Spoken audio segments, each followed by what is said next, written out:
न राधा के 9 मन घी होगा न राधा नाचेगी। इसको देहात में वो कहावत कहा जाता है, लेना न देना छुच्छे फुलेना वाला हाल है। आरजेडी ने चुनावी घोषणा पत्र जारी कर दिया है। 24 तरह की घोषणाएं की हैं। इसमें से ऐसी कई घोषणाएं हैं जिसमें कहा जा रहा है कि आरजेडी की तरफ से ये कहा जा रहा है कि ये काफ़ी अहम है आम लोगों के लिए। इस पर विपक्ष क्या सोचता है? ये चुनावी जो घोषणा है सिर्फ घोषणा है, क्या ये अमल में लाई जा सकती है या क्या है? हमारे साथ जेडीयू के मुख्य प्रवक्ता कुमार नीरज हैं।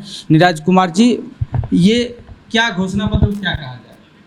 अच्छा, 23 सीट पर आप चुनाव लड़ रहे हैं और देश भर का वादा कर रहे हैं। ये तो भद्दा मजाक न है। आप क्षेत्रीय पार्टी हैं तो आपकी भूमिका बिहार में है ना। एगो झारखंड में घुस घास के सरकार में घुस गए, इसके अलावा क्या है? तो ये तो न राधा के 9 मन घी होगा न राधा नाचेगी। इसको देहात में वो कहावत कहा जाता है, लेना न देना छुच्छे फुलेना वाला हाल है। 23 सीट पर चुनाव लड़ रहे हैं और देश भर में हम रोजगार दे देंगे। अरे देश भर में संपत्ति आप बना सकते हैं तो संपत्ति घोषणा भी आज कर देते तो अच्छा लगता लोगों को। चुनाव तो देश भर के लिए हो रही है भाई, देश भर के लिए होता। गठबंधन के घटक दल कहाँ थे? कांग्रेस पार्टी के लोगों का क्या हाल है कि संतरा खाइए और छिलका हाथ में दे दीजिए। ICP वाले वाला का संतरा का रस आँख में डाल दीजिएगा, यही हाल है ना भाई। ये तो सीधा भद्दा मजाक है। और इनको घोषणा, इनका प्रण हमारा क्या हुआ? पिछले चुनाव का याद करिए ना। प्रण हमारा 17 महीना तक सरकार में रहे, कौन प्रण पूरा किए? बोले हम ही 5 लाख रोजगार दिलवाए। अच्छा बताइए, तो हम ही ने उनको नौकरी दिए? कोई नौकरी दिया उनको? आप दिए, लेकिन वो अरे हम कह रहे हैं कि 17 महीना कौन नौकरी दिया? इसके पहले 20 महीना का। तब भाई राजनीति के स्कूल में पढ़ेबे न करेंगे आपको? पढ़ने में मेहनत तो आपको करना पड़ेगा। तो आप फिर इसमें नौकरी के बदले ज़मीन लेवे के झंझट में डालना जा रहे थे कि हम ज़मीन लेंगे ये टीचर के नौकरी में। हम लोग कहे बाहर जाइए, ये सब काम नहीं। यही कर लें, 17 महीना बनाम 17। अरे भाई, आप फोकस मार राजनीति में रहिएगा तो सर ज़मीन पर दिखाई पड़िएगा ना। अब हमारे नेता बस से जा रहे हैं, रथ से घूम रहे हैं, आई ऊपर हवाई में है, तो हवा में रह जाइएगा, क्या होगा? अरे 19 में भी हवा में थे, अब रही हो हवा में। आपके एक और साथी थे साहनी जी, वो अभी भी वो साथ थे। हमारे साथी थे, हमारे यहाँ तो अबे किए थे। हम लोग कहे कि नहीं, यहाँ वैकेंसी नहीं। वजह सीधा था कि हमारे पास हरी सहनी है, मदन सहनी है, राजकुमार निषाद है।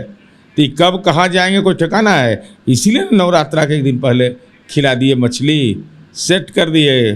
तेजस्वी यादव जी ने जो अपमान किया था उनका, हम मुकेश सहनी जी को बधाई देते हैं कि आप एकदम बेहतर इलाज किया नवरात्र के समय। बाद में नारंगी खाना नहीं, मछली खिला दिए। अब बताइए तो फलाहार कौन खाएगा? जो मछली खाएगा वो। माँ भगवती तो ऐसा राजनीतिक कांटा देगी ना कि स्थिर मिजाज हो जाएगा। और मुकेश सहनी जानबूझ के खिलाए हैं, सोचे कि हमको अपमानित किया था मौर्या होटल में, इसलिए खिला दिए। नारंगी सिर्फ उसका बचाव करने के लिए खा नहीं, नारंगी का अलग अलग हिस्सा होता है। तो महागठबंधन का घटक दल जो है ना, कोई यहाँ गिरा कोई वहाँ गिरा। और संतरा का छिलका देना था कांग्रेस के हाथ में, जो आज दे दिया। CPM वाले कहाँ था घोषणा पत्र में? तो क्यों था? आप पहले क्या था ये देख लीजिए। ये RJD का पिछला का है, प्रण हमारा। इसमें सब पार्टी का चुनाव चिन्ह है। अरे बेचारे राजकुमार न हैं, राजनीति में नाबालिग जिसको नहीं कहते हैं, वही स्थिति इन्होंने खुद पैदा आज कर ली। जग हंसाई हो रहा है। ये जो 24 बिंदु है वो 400 पार पर कितना असर करेगा? बोहनी होगा तब ना असर करेगा जी। बोहनी होगा तब ना, बोहनी नहीं होता है तब। मैं लड़ाई पहलवान से लड़ता है कि पापड़ पहलवान से लड़ाई लड़ेगा? कोई पहलवान है? राजनीति का पापड़ पहलवान है। ये सब पापड़ देखते नहीं हैं, एक बार में खट। वही हाल है ये लोग का। तो मतलब जो पिछला एक रिकॉर्ड था, 1 सीट मिल गई थी महागठबंधन को, तो इस बार आप नहीं, इस बार तो हमको नहीं मिलता। जिस ढंग से अपमानित किया है मुसलमानों को, जो आज मीडिया में न्यूज आया है कि आफाक करीम को लालू यादव ने कहा कि आप निर्दलीय चुनाव लड़िए तारिक अनवर को हराने के लिए। कटिहार से, सीधा ही मंशा होगी ना। तो मुसलमानों को कितना सीट दिया इन्होंने? मुसलमान क्या है?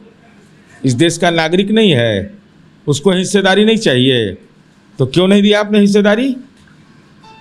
उनको 3 सीट आपने दिया और आपने कितना लिया? सब लोग 9।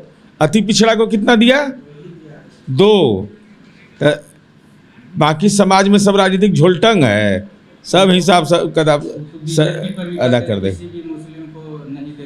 अरे हम जनता दल यू के बारे में हम प्रवक्ता हम बोल रहे हैं, हमने कभी चिंता नहीं की है वोट की।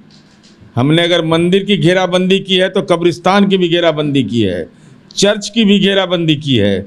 सिखों का कितना वोट है यहाँ, और 350वां प्रकाशोत्सव कैसा मनाया हमने? ये सब चिंता हम नहीं करते हैं, वोट की चिंता नहीं करते, वोटर की चिंता करते हैं।